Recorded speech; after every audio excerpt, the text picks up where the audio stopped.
दूसरे चरण के चुनाव के लिए प्रचार का शोर थम गया है। दूसरे चरण में एमपी की 6 सीटों पर चुनाव होना है। इस चरण में चुनाव में मुकाबला कड़ा माना जा रहा है। आइए जानते हैं कहां कौन किसको टक्कर दे रहा है, तो इन सीटों के समीकरण क्या कहते हैं।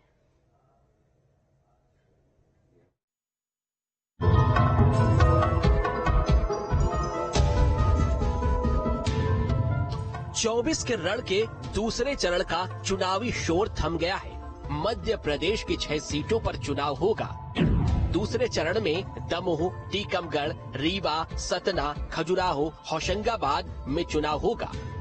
एमपी में अगर ये जाने कि किस सीट पर कौन उम्मीदवार किसको टक्कर दे रहा है, यहाँ के समीकरण क्या हैं? दमोह से बीजेपी के राहुल लोधी हैं, उनको कांग्रेस के तरवर लोधी टक्कर दे रहे हैं। बीजेपी का मजबूत गढ़ कहा जाता है। 2019 चुनाव में बीजेपी की बड़ी जीत हुई। 8 विधानसभा क्षेत्र आते हैं, 8 में से 7 पर बीजेपी का कब्जा है। देखिए, मोटे तौर पर इसमें कोई शक नहीं कि पिछली बार जो मतदान का प्रतिशत कम हुआ, ये लगभग सबके आकलन से बाहर है। जिस तरीके से प्रचार हो रहा था, उससे लग रहा था कि मतदान का प्रतिशत ज्यादा बढ़ेगा। हालांकि अपन सब सोच रहे थे कि मतदाता की चुप्पी है, वो चुप्पी मतदान के घटने में दिखी। मतदाता की जो चुप्पी है, तो ये स्थिति, लेकिन पिछली बार की तुलना में जो पहले चरण में मतदान हुआ, उम्मीद है कि दूसरे चरण में कल 6 सीटों पर मतदान बढ़ना चाहिए। और ये जो 6 की 6 सीटें हैं, अभी कम से कम भाजपा इनमें एक कदम आगे दिख रही है। टीकमगढ़ से बीजेपी के वीरेंद्र खटीक हैं, तो कांग्रेस के पंकज अहिरवार को मैदान में उतारा गया है। वीरेंद्र खटीक 3 बार से लगातार जीत रहे हैं। केंद्रीय मंत्री और मौजूदा सांसद हैं वीरेंद्र खटीक। टीकमगढ़ में विधानसभा की 8 सीटें हैं, 8 में से 3 पर कांग्रेस, 5 पर बीजेपी का कब्जा है। रीवा से बीजेपी के जनार्दन मिश्रा हैं, तो कांग्रेस की नीलम मिश्रा उन्हें टक्कर दे रही हैं। लगातार 2 बार से जीत रही है बीजेपी। 10 साल से सांसद हैं जनार्दन मिश्रा।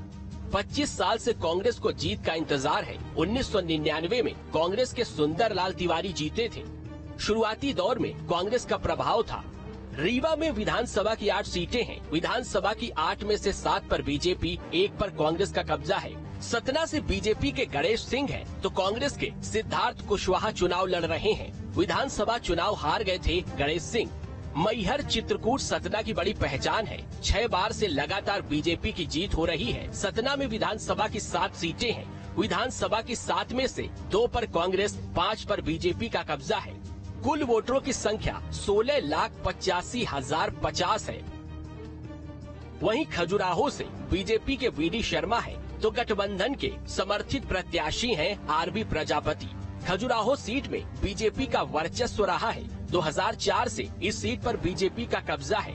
लोकसभा में विधानसभा की 8 सीटें हैं, 8 की 8 सीटें बीजेपी के पास हैं। होशंगाबाद लोकसभा सीट की बात करें तो बीजेपी के दर्शन सिंह चौधरी हैं, कांग्रेस के संजय शर्मा चुनाव लड़ रहे हैं। होशंगाबाद सीट पर बीजेपी का वर्चस्व रहा है। 1989 से इस सीट पर बीजेपी का दबदबा है। 35 साल में सिर्फ एक बार बीजेपी की हार हुई है। 2014 से लगातार बीजेपी का कब्जा है। 2014 और 2019 में राव उदय प्रताप यहाँ से जीते।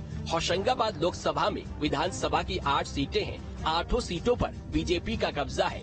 देखिए, प्रथम चरण में भी आपने देखा था, भारतीय जनता पार्टी ने 370 मत बढ़ाने का काम अपने ऊपर लिया था, लेकिन कहीं न कहीं फ्लॉप सिद्ध हुआ, कहीं न कहीं विफल हुआ, क्योंकि वोटिंग परसेंटेज कम हो गया। निश्चित तौर पर आने वाले चरण में भी आप देखेंगे कांग्रेस कड़ी चुनौती पेश कर रही है। प्रथम चरण में आपने देखा कि हमने मध्य प्रदेश में 3 सीटों को लेकर के हम आश्वस्त हैं और 3 और सीटों पर कड़ी चुनौती पेश कर रहे हैं।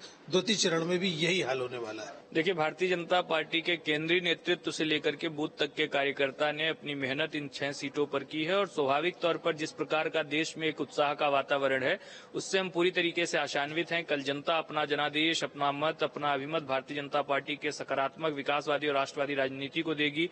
प्रधानमंत्री मोदी जी ने जिस प्रकार से इन तमाम अंचलों में जनसभाएं की हैं, वहां पर रोड शो किए हैं, उससे पूरी तरीके से जनता के बीच एक उत्साह है। वहीं मध्य प्रदेश में भी चुनाव को लेकर खास इंतजाम किए गए हैं। फिलहाल उम्मीद की जा रही है कि दूसरे चरण में वोटर बढ़ चढ़कर वोट करेंगे। मध्य प्रदेश के मुख्य सियासी दलों ने दूसरे चरण के मतदान की तैयारियां पूरी कर ली हैं।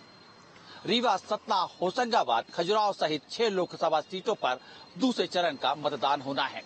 पहले चरण में कम मतदान को गंभीरता से लेते हुए सियासी दलों ने अपने कार्यकर्ताओं को जमीनी स्तर पर उतार दिया है।